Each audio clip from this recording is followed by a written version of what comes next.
कला कोई एक डेकोरेटिव पीस नहीं होता, वातावरण को मार्क करना होता है। बेसिकली जब जिस समय में आप हैं, जिस समय में आप जी रहे हैं, उस समय को जो है कनेक्ट करना होता है। आसपास जो भी मैं कुछ देखता हूँ वो कंज्यूमरिज्म से ही कनेक्टेड है। नमस्कार, मेरा नाम यादवेंद्र है और मैं एक कलाकार हूँ। मैं बनारस से हूँ। मेरी स्कूलिंग राजघाट बेसेंट स्कूल से हुई। उस जगह पे रहते हुए मैंने अपनी कला सीखी और क्रिएटिव चीज़ों को समझा। उससे पहले मेरी माँ ने एक बार आलता मुझे दिया था, तो मैंने उसे ऐसे ही छू के देखा। हाथ में जब वो लगा तो मुझे काफ़ी एक्साइटमेंट हुआ और उसका इम्प्रेशन मैंने कागज़ पे लिया, जो कि मेरी पहली शुरुआत थी। साथ में जब मैं स्कूल में काम करता था, आर्ट रूम में जाता था, तो मुझे बहुत प्रोत्साहन मिलता था। टीचर्स मेरे सपोर्टिव थे, कनक मित्रा, आलोक भौमिक, सत्येंद्र सिंह बावनी, जो कि कॉलेज में थे। उसी कैंपस में एक कॉलेज भी था छोटा सा, तो वो प्रोफेसर होते थे, लेकिन वो मेरे पड़ोस में रहते थे, तो मुझे वहाँ से भी काफ़ी जानकारी मिली कला के बारे में। मैं देखता था रेनेसां पीरियड की बुक्स, जो कि क्लासिज्म के ऊपर थी। वहाँ से मुझे थियोरेटिकल नॉलेज का काफ़ी ज्ञान हुआ। साथ में कॉलेजेस में ओपन थिएटर था, जिसमें ड्रामा होते थे कॉलेज के, स्कूल के, तो उसके लिए पीछे का बैकड्रॉप डिज़ाइन करना पड़ता था, जो कि बोर्ड में होता था, जो कि लकड़ी के बड़े बड़े पैनल बनते थे और उस पर रंग लगाना होता था। तो मुझे मीडियम का बहुत नॉलेज हुआ, जैसे चॉक मिट्टी होती है, कैसे उसको इस्तेमाल करते हैं, सरेस होता है, गम अरेबिक होता है, बबूल के पेड़ से निकला हुआ गोंद, तो उसको कैसे इस्तेमाल करते हैं रंगों के साथ। पिगमेंट होते हैं रंग, उसको कैसे मिलाया जाता है। सूतली का इस्तेमाल सीधी लाइन खींचने में कैसे की जाती है, प्लस एक सरफेस को कैसे बिल्ड किया जाता है, कैनवस के ऊपर क्या क्या कोटिंग होती है। बहुत सारी ऐसी मेथड एंड मटेरियल से रिलेटेड नॉलेज मुझे वहाँ से प्राप्त हुआ। स्कूल में रहते हुए मेरे लिए कला कुछ ऐसी नहीं थी कि कोई कलाकार होता है या कला बनाऊंगा तो फिर वो कुछ डेकोरेटिव पीस बनेगा घर में सजाने के लिए। वो रोज़मर्रा की ज़िंदगी में शामिल था। वो एक बहुत बड़ा कैंपस था, जो कि 7 किलोमीटर 5 किलोमीटर के आसपास दायरे में फैला हुआ था, और मैं हॉस्टल में रहता था, तो वो फुल ऑफ नेचर था। लगता था जैसे शांति निकेतन का कोई कैंपस है। तो ट्री हाउस बनाना, क्ले में खेलना, मैं जो है पॉटरी करता था, जिसमें अपने हाथ को क्ले में जब मैं लगाता था तो एक अलग तरीके का सेंसेशन उठती थी। हरिहर करके एक मेरे पॉटरी टीचर थे, कि उन्होंने समझाया कि देखो ये बेटा ये फॉर्म निकलता है, तो उसमें मेढक, छिपकली, जानवरों के छोटे मोटे फॉर्म, हाथी, घोड़े बनाना सिखाया उन्होंने मुझे। साथ में म्यूरल बनाना सीखा। मैंने बैचलर्स और मास्टर्स दिल्ली से किया। दिल्ली में रहने लग गया बनारस से आके, और दिल्ली में मुझे अलग एनवायरनमेंट मिला। जो जब बनारस में रहता था सब कुछ बहुत स्लो था, यहाँ आने के बाद सब कुछ फास्ट हो गया। यहाँ पे आने के बाद मुझे ज़्यादा टाइम नहीं लगा इन सब चीज़ों को समझने में, क्योंकि ऑलरेडी थोड़ा मोड़ा अटैचमेंट था ही पहले से आर्ट का।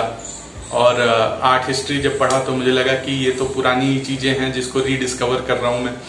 तो मैं जो रोज़मर्रा की ज़िंदगी में हो रहा होता था वो मैं अपने पेंटिंग में दिखाता था। कॉलेज ऑफ आर्ट में जब मैं मास्टर्स कर रहा था, MFA, उस टाइम में मुझे लगा कि कला का हर समय, हर काल में एक आयाम रहा है, एक डायरेक्शन रहा है, जिसमें कलाकारों ने कुछ नया अचीव करने की कोशिश की। हालांकि कुछ भी नया नहीं होता है, सब कुछ पुराना होगा, लेकिन उसको जब नए ढंग से करेंगे तो उसमें नवीनता आ जाती है। तो मैं इस चीज़ को समझा और उसके बाद मैंने एक डायरेक्शन चूज़ किया। मैं कंज्यूमरिज्म से बहुत प्रभावित हूँ। हम रोज़मर्रा की ज़िंदगी में बहुत कुछ चीज़ें खरीदते हैं, बेचते हैं। इनफैक्ट हम आइडियाज़ भी खरीदते हैं, लोगों की बातों से प्रभावित होते हैं। हम एक दूसरे से कुछ न कुछ प्राप्त करते हैं और एक दूसरे को कुछ न कुछ देते हैं।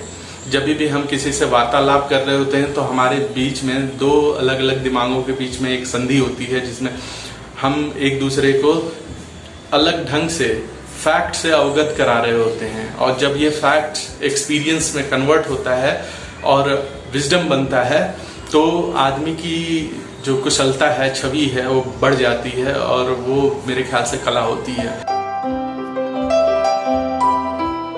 अब मैं जो भी काम करता हूँ भूतकाल वातावरण से जुड़ा हुआ रहता है। जो भी डेली न्यूज़ जो मैं अपने अखबार में पढ़ता हूँ उससे मैं प्रभावित होता हूँ और उससे रिलेटेड काम करता हूँ।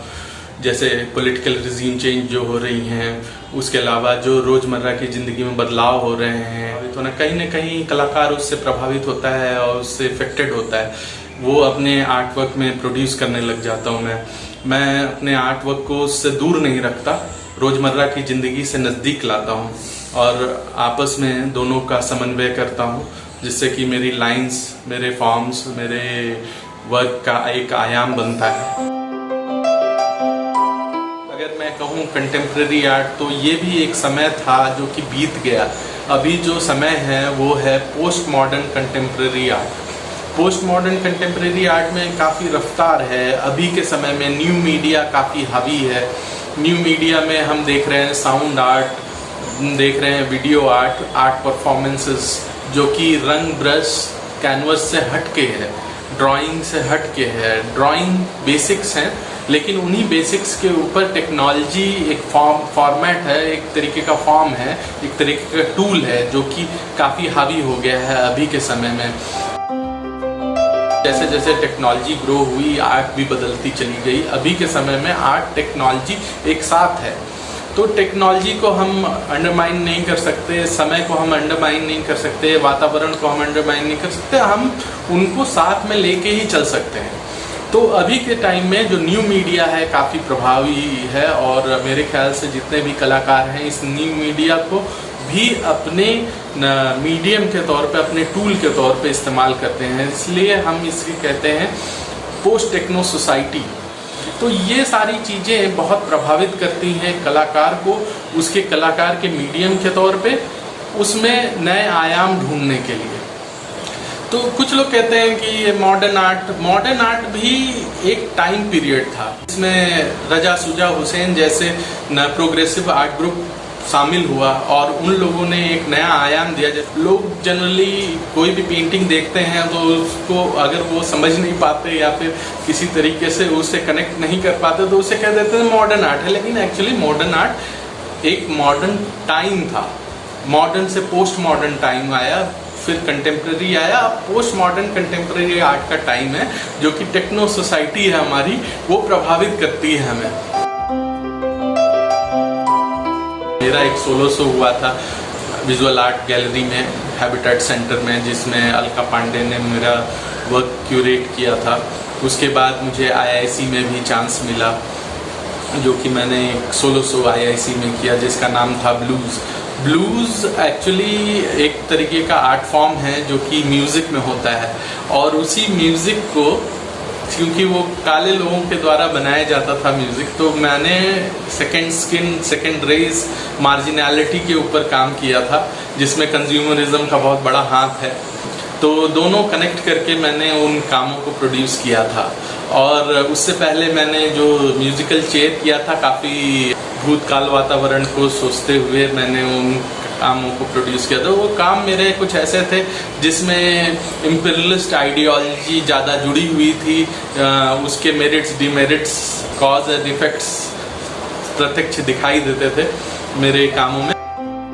जब एक कलाकार अपनी जर्नी में जो है कला की क्रिएटिविटी को ढूंढता है, उसके साथ साथ पैसा भी बहुत ज़रूरी फैक्टर बन जाता है, क्योंकि आर्ट में कुछ भी सस्ता नहीं है। लेकिन क्रिएटिविटी बाधित नहीं होती है इन मटेरियल या इन टूल्स से। मज़े की बात तो ये है, क्रिएटिविटी कभी भी मोहताज नहीं रही है पैसे के लिए। लेकिन एक समय है जब आपको लगता है कि आपका परिवार है और आप अपने परिवार से जुड़े हुए हैं और परिवार का सबका मुंह आपकी तरफ खुला रहता है और वो सोचते हैं कि मैं क्योंकि बड़ा मेंबर हूँ अपने घर का, तो जीवन वहन करने के लिए मुझे पैसे की ज़रूरत पड़ेगी। अगर एक घर है तो उसमें ऑफ कोर्स उन खर्चों को पूरा करने के लिए मुझे भी नौकरी करनी पड़ी। मैं एक टीचर हूँ, साथ में मैं फैशन डिज़ाइनर भी था अपने फ्रेंड के साथ, जो कि स्टडी बाय सुनील मेहरा में मैं काम भी करता था पहले, अभी भी करता हूँ, लेकिन लॉकडाउन की वजह से वो जॉब मैंने छोड़ दी थी और मैं सिर्फ फोकस कर रहा था स्कूल के ऊपर। मैं एक आर्ट टीचर था, बच्चों को ऑनलाइन गाइडेंस भी देता हूँ, साथ में मैं अपना पेंटिंग भी बनाता हूँ। मेरे फादर जब से बीमार पड़े उसके बाद सारा दारोमदार मेरे कंधों पे आ गया, जिसकी वजह से मुझे नौकरी करनी पड़ गई। मैंने अपनी क्रिएटिव अर्ज अपनी आर्टवर्क्स के थ्रू मिटाई और अपने पैसे की नीड एक जॉब के थ्रू मिटाई। मैं अगले शो की तैयारी कर रहा हूँ जिसमें हो सकता है 1 साल का वक्त लगे, पर मैं अभी पहले से ज़्यादा कंफर्टेबल और ज़्यादा कॉन्फिडेंट हूँ। मुझे लगता है कि 2022 और 2023 के बीच में मैं एक सोलो शो और करूँगा जिसमें मैं बहुत ज़्यादा इफ़ेक्टिव रहने की कोशिश करूँगा। टाइम स्पेस सर्कमटेंसेस के हिसाब से मार्जिनैलिटीज़ के ऊपर मेरे ज़्यादातर काम होंगे। कन्वेंशनल मेथड्स के अलावा मैं न्यू मीडिया में भी एक्सप्लोर करना चाहूँगा आगे, और मैं लगातार प्रयत्नशील हूँ कि मैं कुछ नवीन दे पाऊँ इस दुनिया को, ना उन्हीं पुरानी चीज़ों में कुछ नवीनता ढूंढ करके दिखा पाऊँ, कुछ ऐसी चीज़ जो कि एक तरीके से क्रिएटिव सोल को फीड कर सके।